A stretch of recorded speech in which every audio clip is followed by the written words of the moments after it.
दोस्तों, मैं यहाँ लाल किला बनाने आया हूँ। मैं आपको दिखाऊंगा लाल किला कैसे बना। तो वीडियो को पूरा देखें और चैनल को सब्सक्राइब कर लीजिए। वक्त इस दुनिया का सबसे बड़ा और सबसे क्रूर किस्सा गो है। यह अपनी आंखों से साम्राज्यों को बनते, संवरते और फिर खाक में मिलते हुए देखता है। अगर दिल्ली की जमीन पर खड़े होकर वक्त से पूछा जाए कि उसने इस शहर का सबसे सुनहरा और सबसे खौफनाक दौर कहां देखा है, तो उसकी उंगली लाल बलुआ पत्थर से बनी एक विशाल और भव्य इमारत की तरफ उठेगी, जिसे आज की दुनिया लाल किला के नाम से जानती है। लेकिन क्या आप जानते हैं कि जिस इमारत को हम लाल किला कहते हैं, उसका यह नाम कभी था ही नहीं। यह नाम तो बहुत बाद में अंग्रेजों की देन है, जिन्होंने इसकी लाल दीवारों को देखकर इसे यह नाम कहना शुरू कर दिया। इसका असली नाम तो किला ए मुबारक था, जिसका मतलब होता है एक भाग्यशाली या पवित्र किला। और इसकी कहानी शुरू होती है एक ऐसे बादशाह के ख्वाब से जिसे पत्थरों में जान फूंकने का शौक था। मुगल बादशाह शाहजहां। बात 1630 के दशक की है। मुगल साम्राज्य की राजधानी उस वक्त आगरा हुआ करती थी। आगरा शहर अपनी तंग गलियों, बढ़ती आबादी और गर्मियों में झुलसा देने वाली गर्मी से परेशान था। शाहजहां, जो अपनी कला और वास्तुकला के प्रेम के लिए जाने जाते थे, उनका मन आगरा से भर चुका था। उन्हें एक ऐसे शहर की तलाश थी जहां वो अपने सपनों की दुनिया बसा सकें। और फिर उनकी नजर गई यमुना के किनारे बसी एक पुरानी जमीन पर, दिल्ली। शाहजहां ने तय किया कि मुगलों का तख्त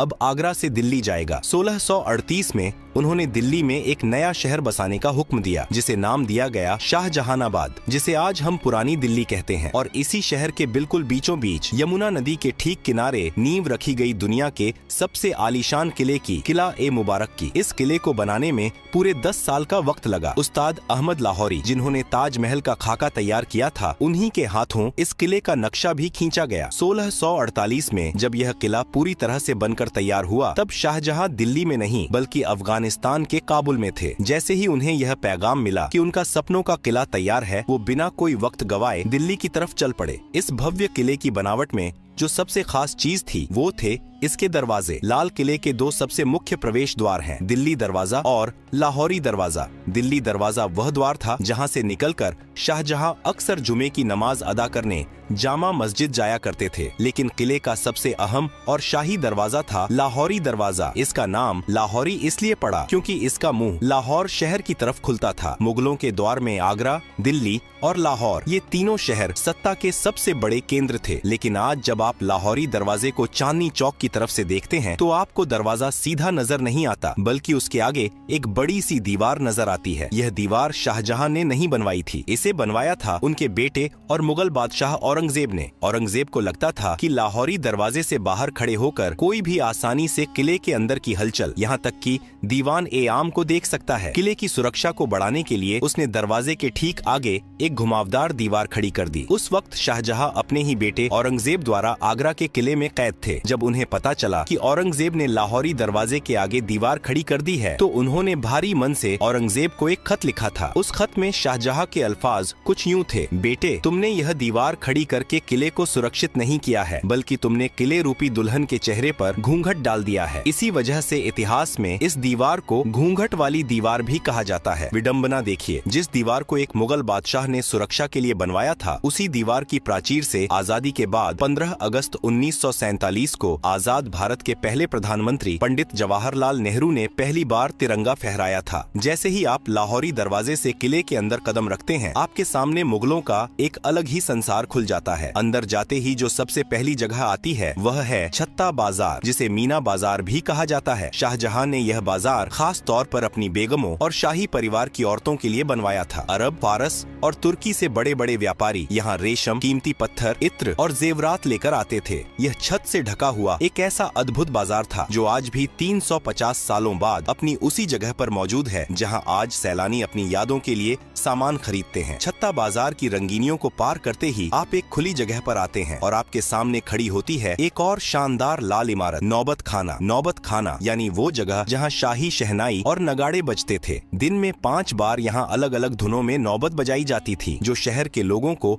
वक्त का अंदाजा देती थी। जब भी कोई बड़ा शाही मेहमान या खुद बादशाह किले में आते थे तो इसी नौबत खाने से नगाड़ों की गूंज पूरी दिल्ली में यह ऐलान कर देती थी कि शहंशाह तशरीफ ला रहे हैं। यह वही नौबत खाना है जहां बाद के मुगल काल में सत्ता के खूनी खेल खेले गए और जहां बादशाह जहांदार शाह और फर्रुखसियर का कत्ल किया गया था। नौबत खाने की खूनी और संगीतमय दहलीज को पार करते ही आपके सामने एक विशाल और खुला हुआ प्रांगण आता है। यह वह जगह है जहां मुगल सल्तनत की आवाज गूंजा करती थी। लाल बलुआ पत्थर के भव्य और नक्काशीदार खंभों पर टिका यह मंडप दीवान-ए-आम कहलाता है। नाम से ही स्पष्ट है कि यह वह दरबार था जहां एक आम इंसान, एक फकीर या एक किसान भी अपने बादशाह के सामने अपनी फरियाद लेकर आ सकता था। दीवान-ए-आम के बिल्कुल बीचों बीच दीवार के साथ सटा हुआ संगमरमर से बना एक बेहद खूबसूरत और ऊंचा झरोखा सिंहासन है। जब शाहजहां या मुगले आजम यहाँ बैठते थे तो उन्हें पूरे दरबार का साफ नजारा दिखता था। इस भव्य सिंहासन को नशेमन ए जिल ए इलाही कहा जाता था, जिसका शाब्दिक अर्थ है धरती पर ईश्वर की परछाई का निवास। मुगल बादशाह खुद को खुदा का नुमाइंदा मानते थे और यह सिंहासन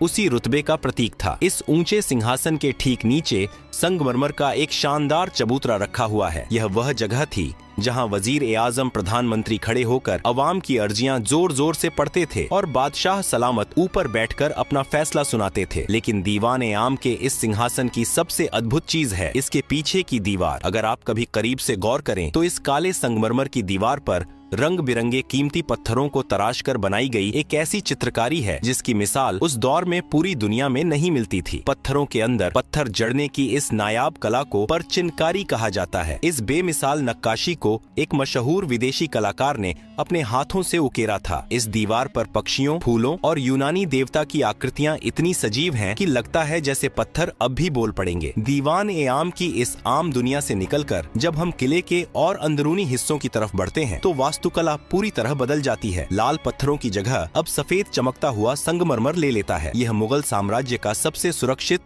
और खास इलाका था। दीवान-ए-खास, जैसा कि नाम से ही जाहिर है, यह बादशाह का वह निजी और शाही दरबार था जहां अवाम को आने की इजाजत नहीं थी। यहाँ केवल बादशाह के सबसे खास मंत्री, अमीर उमरा, रणनीतिकार, सेनापति और विदेशी मेहमान ही कदम रख सकते थे। दीवान-ए-खास की भव्यता का अंदाजा आप इस बात से लगा सकते हैं कि किसी जमाने में इस पूरे महल की छत लकड़ी या पत्थर की नहीं बल्कि ठोस चांदी की बनी हुई थी। इसकी सफेद संगमरमर की दीवारों पर सोने का पानी चढ़ा था और फूल पत्तियों की बनावट में असली माणिक, नीलम, पन्ना और पुखराज जैसे बेशकीमती रत्न जड़े हुए थे। आज वहाँ दीवारों पर केवल वो खाली निशान और गड्ढे बचे हैं जिन्हें बाद में लुटेरों ने खुरच कर निकाल लिया था। इसी दीवान-ए-खास के बिल्कुल बीचों बीच रखा जाता था दुनिया का सबसे महंगा, सबसे आलीशान और सबसे चर्चित सिंहासन, तख्त-ए-ताऊस, जिसे दुनिया मयूर सिंहासन के नाम से जानती है। यह सिर्फ बैठने की जगह नहीं थी, यह मुगलों की अकूत दौलत का सबसे बड़ा सबूत था। शुद्ध सोने, चांदी और अनगिनत हीरे जवाहरात से बनी इस मसनद को बनाने में उस दौर में करोड़ों रुपए खर्च हुए थे। इस सिंहासन के ऊपरी हिस्से पर हीरे मोतियों से जड़े 2 मोर बने हुए थे और इसी तख्त-ए-ताऊस के ठीक बीच में जड़ा था मुगल सल्तनत का सबसे बड़ा गुरूर और दुनिया का सबसे नायाब हीरा, कोहिनूर। जब बादशाह शाहजहां अपने शाही लिबास में इस तख्त पर बैठते थे तो उनके मुकुट और सिंहासन की चमक से पूरा दीवान-ए-खास रोशन हो उठता था। लेकिन वक्त की सुइयां हमेशा एक सी नहीं रहती। जिस महल ने दौलत और शानो शौकत का चरम देखा था उसने बर्बादी का वो खौफनाक मंजर भी देखा जिसकी कल्पना मुगलों ने ख्वाब में भी नहीं की थी। साल था 1739। ईरान का खूंखार बादशाह नादिर शाह मुगलों की कमजोरी और लाल किले की दौलत की महक सूंघता हुआ दिल्ली आ पहुंचा। उसने दिल्ली की सड़कों पर ऐसा खून खराबा मचाया कि यमुना का पानी लाल हो गया। जब नादिर शाह दीवान-ए-खास में दाखिल हुआ तो तख्त-ए-ताऊस को देखकर उसकी आंखें फटी रह गईं। नादिर शाह ने दीवान-ए-खास को बेरहमी से लूटा और लौटते वक्त अपने साथ दुनिया का सबसे बड़ा खजाना, तख्त-ए-ताऊस और कोहिनूर हीरा ईरान ले गया। जो तख्त मुगलों की सबसे बड़ी पहचान था उसे ईरान ले जाकर टुकड़े टुकड़े कर दिया गया। इतिहासकार बताते हैं कि बाद में उस ऐतिहासिक मयूर सिंहासन के एक टूटे हुए निचले हिस्से को ईरान के तेहरान के एक संग्रहालय में आखिरी बार देखा गया था। दीवान-ए-खास की दौलत भले ही लुट गई हो, चांदी की छतें उखड़ गई हों और कोहिनूर छीन लिया गया हो, लेकिन इसकी दीवारों पर उकेरी गई कुछ लाइनें आज भी इसकी खोई हुई जन्नत की गवाही देती हैं। दीवान ए खास के मेहराबों पर फारसी भाषा में वे मशहूर पंक्तियाँ आज भी मौजूद हैं, जिन्हें महान सूफी संत और कवि अमीर खुसरो ने कभी कश्मीर के लिए कहा था, लेकिन शाहजहां को वे इतनी पसंद आईं कि उन्होंने इसे अपने इस महल में लिखवा दिया। अगर फिरदौस बर रुए जमी अस्त हमी अस्तो हमी अस्तो हमी अस्त, अर्थात अगर इस धरती पर कहीं स्वर्ग है तो वो यही है और बस यही है। भले ही आज वो कोहिनूर जड़ा तख्त ना रहा हो, लेकिन जब आप उन सफेद संगमरमर के मेहराबों के बीच खड़े होकर इन लाइनों को पढ़ते हैं तो एक पल के लिए आप मुगलों के उस वैभवशाली दौर में पहुंच जाते हैं जहां सचमुच धरती का स्वर्ग इसी लाल किले के अंदर बसता था। दीवान ए खास की उस जन्नती और चकाचौंध से भरी दुनिया से जब हम लाल किले के और भी अंदरूनी और नितांत निजी हिस्सों की तरफ बढ़ते हैं तो वास्तुकला एक अलग ही रंग में रंग जाती है। इस्लामिक वास्तुकला में जन्नत का तस्वुर बिना बहते हुए पानी और बागीचों के अधूरा माना जाता है। शाहजहां जो बेहतरीन काम के मुरीद थे, उन्होंने अपनी इस दिल्ली की जन्नत में जान फूंकने के लिए एक ऐसी नहर का निर्माण करवाया जो लाल किले के महलों के ठीक बीचों बीच से होकर गुजरती थी। इसे नाम दिया गया नहर ए बहिश्त, यानी स्वर्ग की नहर। यह कोई आम पानी की नाली नहीं थी। यमुना नदी के पानी को एक खास तकनीक से लाल किले के अंदर लाया गया था। यह नहर ए बहिश्त संगमरमर से बने महलों के फर्श के बीच से खूबसूरत फव्वारों और फूलों की क्यारियों को चूमते हुए गुजरती थी। दिल्ली की झुलसा देने वाली गर्मियों में जब यह ठंडा पानी महलों के अंदर बहता था तो पूरे महल की आबो हवा वातानुकूलित हो जाती थी। पानी के बहने की वह मधुर कलकल आवाज और फव्वारों से उठती खुशबू महलों के अंदर मानो जादू कर देती थी। नहर ए बहिश्त का पानी सबसे पहले जिस शानदार महल से होकर गुजरता था वो था मुगल हरम का सबसे रंगीन और खूबसूरत हिस्सा रंग महल। नाम के ही अनुरूप यह रंगों का महल शाहजहां ने अपनी खास बेगमों, शहजादियों और शाही परिवार की औरतों के लिए बनवाया था। इस महल के बीचों बीच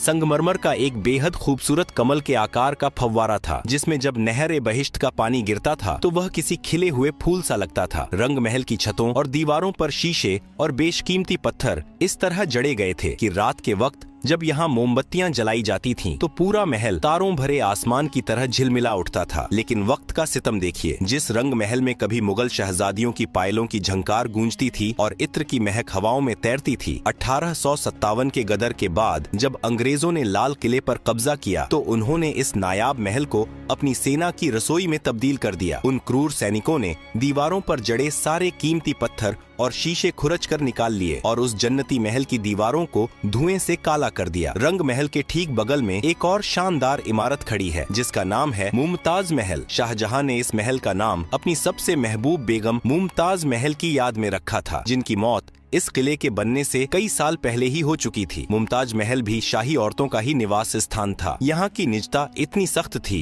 कि मुगल बादशाह और कुछ खास शहजादों के अलावा परिंदा भी यहाँ पर नहीं मार सकता था। लेकिन इस महल की तकदीर में भी एक गहरा दर्द लिखा था। जिस महल को प्यार की निशानी के तौर पर बनाया गया था, अंग्रेजों ने उसे ही एक खौफनाक कारागार में बदल दिया था। आजादी की लड़ाई में न जाने कितने ही क्रांतिकारियों ने इन संगमरमर की दीवारों के पीछे बेड़ियां पहनी थीं। शाही औरतों के इन महलों के पास ही मुगल बादशाह का अपना सबसे निजी और खास महल था, जिसे खास महल कहा जाता था। यह शाहजहां का अपना निजी महल था, जिसके 3 मुख्य हिस्से थे। पहला था तस्बीह खाना, जहां बैठकर बादशाह अपने खुदा की इबादत करते थे, तस्बीह माला पढ़ते थे। दूसरा कमरा था ख्वाबगाह, यानी सपनों का घर, जो मुगल बादशाह का निजी शयन कक्ष था। और तीसरा हिस्सा था बड़ी बैठक, जहाँ बादशाह अपनी फुर्सत की घड़ियों में आराम फरमाते थे और अपने सबसे करीबियों के साथ वक्त बिताते थे। इमारतों की इन भूल भुलैया से निकलकर जब आप किले के उत्तरी हिस्से में जाते हैं तो वहाँ मुगलों का एक विशाल और जन्नत नशीं बागीचा हुआ करता था, जिसे हयात बख्श बाग कहा जाता था। फारसी में हयात बख्श का मतलब होता है जिंदगी देने वाला बाग। आज भले ही वहाँ सिर्फ घास के खाली मैदान बचे हैं, लेकिन एक दौर था जब यहाँ रंग बिरंगे और खुशबूदार फूलों के गलीचे बिछे रहते थे और बीच बीच में फव्वारे नाचते थे। इसी हयात बख्श बाग के दोनों सिरों पर 2 बिल्कुल एक जैसी दिखने वाली संगमरमर की इमारतें मंडप आमने सामने खड़ी हैं। लाल किले के पूरे इतिहास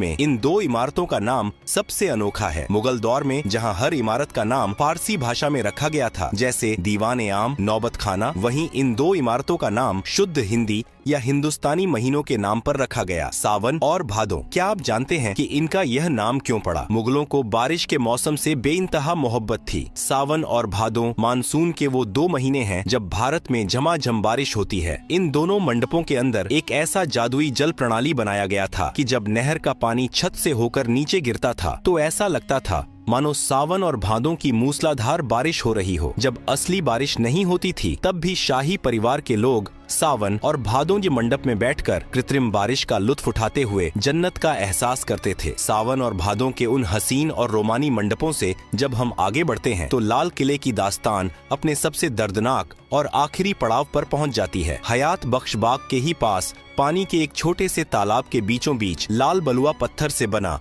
एक छोटा सा महल खड़ा है, जफर महल। यह कोई आम इमारत नहीं है, यह मुगल सल्तनत के बुझते हुए चिराग की आखिरी लौ थी। इस महल को मुगलों के आखिरी बादशाह बहादुर शाह जफर ने साल 1842 में बनवाया था। लाल किले के लगभग 200 सालों के निर्माण इतिहास में यह किसी भी मुगल बादशाह द्वारा बनवाई गई आखिरी इमारत थी। इसके बाद मुगलों के पास न तो इतना पैसा बचा था और न ही इतनी ताकत कि वो पत्थरों में अपनी दास्तान लिखवा सकें। किले के पिछले हिस्से में एक ऐसा रहस्यमयी और खुफिया दरवाजा भी मौजूद था जिसके बारे में बहुत कम लोग जानते हैं। इसे यमुना दरवाजा कहा जाता था। यह दरवाजा सीधा यमुना नदी की उफनती लहरों की तरफ खुलता था। इसी खुफिया दरवाजे से लगकर मुगल बादशाह की शाही और भव्य नाव खड़ी रहती थी। जब भी शहंशाह को दिल्ली की भीड़-भाड़ से दूर आगरा या लाहौर के सफर पर निकलना होता था तो वो हाथी घोड़ों की बजाय इसी दरवाजे से अपनी शाही नाव पर सवार होकर पानी के रास्ते निकल जाया करते थे। लाल किले की विशाल प्राचीर से सटा हुआ ही एक और बेहद प्राचीन और खुरदुरा किला मौजूद है जिसे सलीमगढ़ का किला कहा जाता है। यह किला लाल किले से भी पुराना है। इसे शेर शाह सूरी के बेटे सलीम शाह सूरी ने 1546 में बनवाया था। मुगलों ने यमुना नदी के ऊपर एक पुल बनवाकर अपने लाल किले को इस पुराने सलीमगढ़ के किले से जोड़ दिया था। लेकिन वक्त का पहिया हमेशा मुगलों के हक में नहीं घूमा। 1857 की आजादी की पहली महान बगावत ने लाल किले की तकदीर और तस्वीर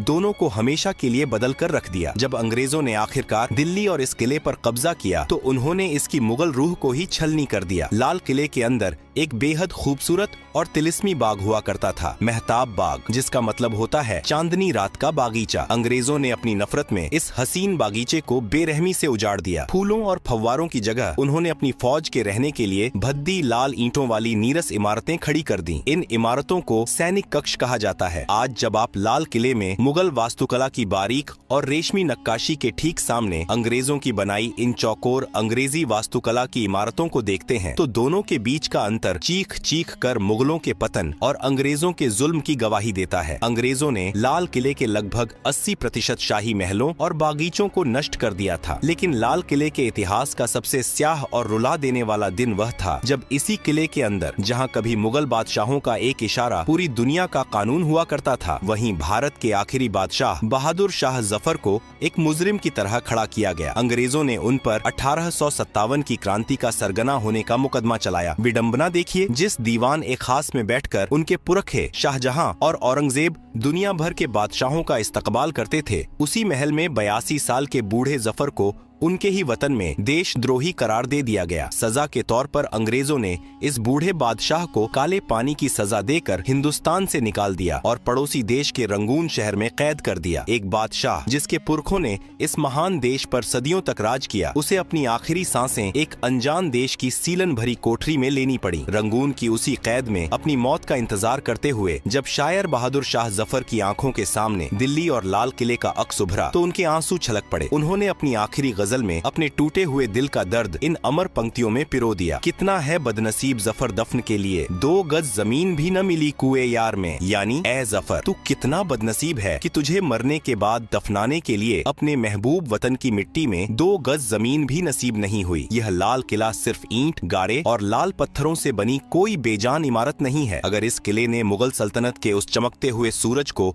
आसमान की बुलंदियों को छूते देखा है तो इसने उसी सूरज को अपनी ही आंखों के सामने बेबस होकर डूबते हुए भी देखा है। सत्ता के खूनी संघर्षों से लेकर नादिर शाह की लूट और आजादी की लड़ाई तक लाल किला न जाने कितने तूफानों का इकलौता और खामोश गवाह है। इसके इसी ऐतिहासिक और सांस्कृतिक महत्व को पूरी दुनिया के सामने झुककर सलाम करने के लिए साल 2007 में अंतर्राष्ट्रीय धरोहर संस्था ने इसे विश्व धरोहर स्थल घोषित कर दिया। आज जब हम 15 अगस्त को इस किले की प्राचीर पर आजाद भारत का तिरंगा शान से लहराते हुए देखते हैं तो उन लाल दीवारों में दफन इतिहास की अनगिनत कहानियां खामोशी से हमें देख रही होती हैं और मानो कह रही होती हैं, वक्त से बड़ा कोई शहंशाह नहीं होता।